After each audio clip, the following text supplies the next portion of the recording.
Hello dear student. तो कैसे आप सभी, उम्मीद है सब अच्छे होंगे, मस्त होंगे, स्वस्थ होंगे। और हमारे यूट्यूब चैनल सक्सेस क्लासेस भी जनित में आपका स्वागत है। जैसे कि आपको पता है 10th क्लास की एक्सरसाइज 5.3 में यहाँ पर कर रहे हैं। इसके क्वेश्चन नंबर 10 हमने कंप्लीट कर लिए हैं। ठीक है स्टूडेंट, तो जिस स्टूडेंट ने वो क्वेश्चन नहीं देखे हैं तो कृपया लिंक आपको डिस्क्रिप्शन में मिल जाएगा, तो वहां से वीडियो जरूर देख लीजिएगा।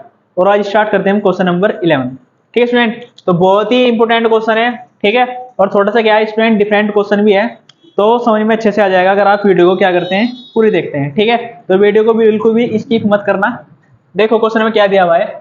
यदि किसी एपी के प्रथम n पदों का योगफल, यानी n पदों का योगफल यह है। ठीक है, इसका मतलब क्या है कि हमें Sn क्या स्टूडेंट हमें गिवन है 4n माइनस एन स्क्वायर। ठीक है, ये योग दे दिया, इनके Sn दे दिया, तो इसके प्रथम पद अर्थात S1 क्या है, क्या करना है हमें, S1 फाइंड करना है स्टूडेंट। क्या करना है, S1 फाइंड करना है। तो हमने क्या किया, क्वेश्चन मार्क किया यहाँ पे जो जो हमें फाइंड करना है।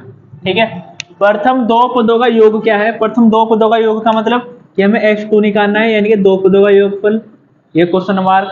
ठीक है, योग क्या है। इसी प्रकार तीसरे, 10वें और nवें पद ज्ञात कीजिए। क्या करना है हमें, यानी कि तीसरे पद यानी कि A3 फाइंड करना है स्टूडेंट हमें। 10वां पद यानी कि A10 फाइंड करना है। ठीक है भाई, और nवें पद यानी कि AN फाइंड करना है। ठीक है, इतनी चीज हमें क्या करनी है स्टूडेंट, क्वेश्चन में फाइंड करनी है, तो घबराना नहीं है। ठीक है, बहुत इजी क्वेश्चन है। ठीक है, तो देखो कैसे कैसे सोल्व करना है हमें से। सबसे पहले क्या करना है, हमें S1 फाइंड करना है। ठीक है भाई, हमें क्या दे रखा है, S1 गिवन है। ठीक है, तो लिख देंगे गिवन है, यानी कि दिया है, ऐसे लिखते हैं। इसे क्या करते हैं, दिया है कि। ठीक है, ये क्या है गिवन है स्टूडेंट, क्या कि Sn बराबर 4n माइनस एन स्क्वायर। क्या करना है फाइंड, सबसे पहले मैं S1, तो यहाँ पे क्या करो S1 है ना। अब हमें बताइए n की जगह कितना है 1, तो 4 इंटू 1 माइनस 1 का स्क्वायर। ठीक है, तो क्या करेंगे हम, 4 इंटू 4 4, 1 का स्क्वायर 1, और इसमें से माइनस कर दो, कितना आ गया स्टूडेंट 3। तो पहले का आंसर क्या हो चुका, हम फाइंड कर चुके, कितना है स्टूडेंट 3। अब क्या करते हैं, हमें S2 फाइंड करना है। S2 फाइंड करना है स्टूडेंट। ठीक है, क्या कहा उसने, S2 फाइंड करना है, तो n की जगह क्या कर दो आप 2 पुट कर दो। तो हमने क्या है 2 पुट कर दिया स्टूडेंट। ठीक है, 4 इंटू 2 कितना होगा 8, 2 का स्क्वायर कितना होगा स्टूडेंट 4, इसमें से माइनस कर दो, कितना आ गया 4। ठीक है भाई, ये क्या निकाल लिया हमने, S2 निकाल चुके हैं। ठीक है, इसका भी हमारा क्या आ चुका है, आंसर आ चुका है। अब हमें क्या निकालना है स्टूडेंट, A3 निकालना है। ठीक है, और A3 के लिए कंडीशन मैंने आपको बताई थी, A3 बराबर क्या होगा, A3, अगर हमें A3 फाइंड करना है तो A प्लस 2D, तो इसका मतलब हमें क्या चाहिए, A चाहिए और क्या चाहिए, D चाहिए। अब A और D हम कहाँ से फाइंड करें स्टूडेंट। ठीक है, वो देखो आप सबसे पहले जो ये S1 है।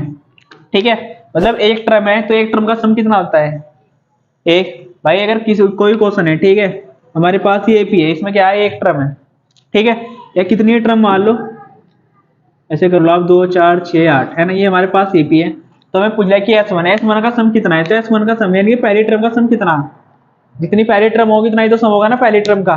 ठीक है, तो ऐसे ही जो S1 है वो किसकी वैल्यू होगी स्टूडेंट, S1 पहली टर्म है, तो क्या है, पहली टर्म किसके बराबर होगी, A1 के इक्वल होगी। ठीक है, और S1 की वैल्यू कितनी है स्टूडेंट, S1 की वैल्यू कितनी है स्टूडेंट 3। ठीक है, कितनी है 3। तो आई होप ये बात आपको समझ में आई होगी। ठीक है, अब इसके बाद क्या है S2। अब S2 बराबर कितना है हमारे पास 4। ठीक है, और हमें पता है S2 का मतलब कितना होगा, जैसे ये हमारे पास AP है, A1 A2 A3। ठीक है, डैट डैट डैश, हमें क्या है कि S2 का मतलब क्या होगा, जो पहली दो टर्म है उनका जो सम है वो कितना होगा S2। तो पहली दो टर्म S2 बराबर कितना, A1 plus A2 equal to कितना 4, और A1 की वैल्यू कितने स्टूडेंट 3 है ना। ये कितना हुआ A2 बराबर कितना 4, ये 3 इधर जाएगा क्या हुआ माइनस, तो A2 बराबर 4 माइनस 3 बराबर कितना 1। ठीक है स्टूडेंट, तो A2 की वैल्यू हमारे पास आ चुकी है। अब हमें क्या चाहिए D। ठीक है, अब D हम कैसे निकालेंगे, D बराबर A2 माइनस A1। ठीक है स्टूडेंट, अब A2 की वैल्यू हमारे पास कितनी है 1, माइनस A1 की वैल्यू कितनी है, A1 की वैल्यू ये रही हमारे पास, जो S1 की वैल्यू थी कितनी है 3, तो कितना बचा स्टूडेंट माइनस के 2। ठीक है, अब हमें क्या निकालना है, A3 निकालना है। A की वैल्यू कितनी है स्टूडेंट, A की वैल्यू हमारे पास जो A1 की वैल्यू थी, A1 की वैल्यू कितनी है 3 है ना, प्लस 2d की वैल्यू कितनी है -2, ठीक है। तो 3 प्लस माइनस की गुणा प्लस में होगी तो क्या है स्टूडेंट माइनस आएगा, ठीक है भाई। 2 2 जा 4 है ना, तो कितना आया है -1, ठीक है स्टूडेंट। तो ये 3 भी हमने क्या करते हैं निकाल चुके हैं ना। अब हमें क्या चाहिए A4 सॉरी A10। अब A10 की वैल्यू किसके बराबर है, A प्लस 9d, ठीक है। मतलब क्या करना है, जो भी टर्म है ना A लिख के, ठीक है, प्लस करके 10 में से 1 कम करके 9 और उसकी मल्टीप्लाई में क्या कर दो आप D, ठीक है। ये क्या आ गया 9 टर्म। अब A की वैल्यू हमारे पास कितनी है, A की वैल्यू हमारे पास 3 प्लस 9d, D की वैल्यू स्टूडेंट कितनी है हमारे पास -2, तो 3 प्लस प्लस माइनस की मल्टीप्लाई करेंगे तो माइनस आएगा, 9 दूनी 18, ठीक है स्टूडेंट। तो 3 में से 18 गए माइनस के 15, ठीक है स्टूडेंट। तो वही A10 में हमारे पास आ चुका है। अब हमें चाहिए क्या an बराबर कितना होता है, A plus n minus 1 into D, ठीक है स्टूडेंट। A की वैल्यू कितनी है स्टूडेंट, A की वैल्यू कितनी है हमारे पास 3 प्लस n हमें पता नहीं -1, डी की वैल्यू कितनी है स्टूडेंट -2, ठीक है भाई। 3 प्लस इसकी ने इसमें मल्टीप्लाई कर दो तो कितना हो गया -2n।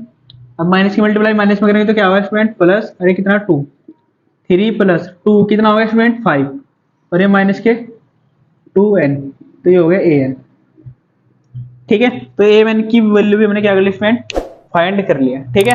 तो उम्मीद है कि क्वेश्चन भी आपको अच्छे से समझ में आया होगा। बहुत इजी क्वेश्चन था स्टूडेंट और बहुत इंपॉर्टेंट, ठीक है। तो बने रहिए हमारे साथ सक्सेस क्लासेस के साथ। जय हिंद।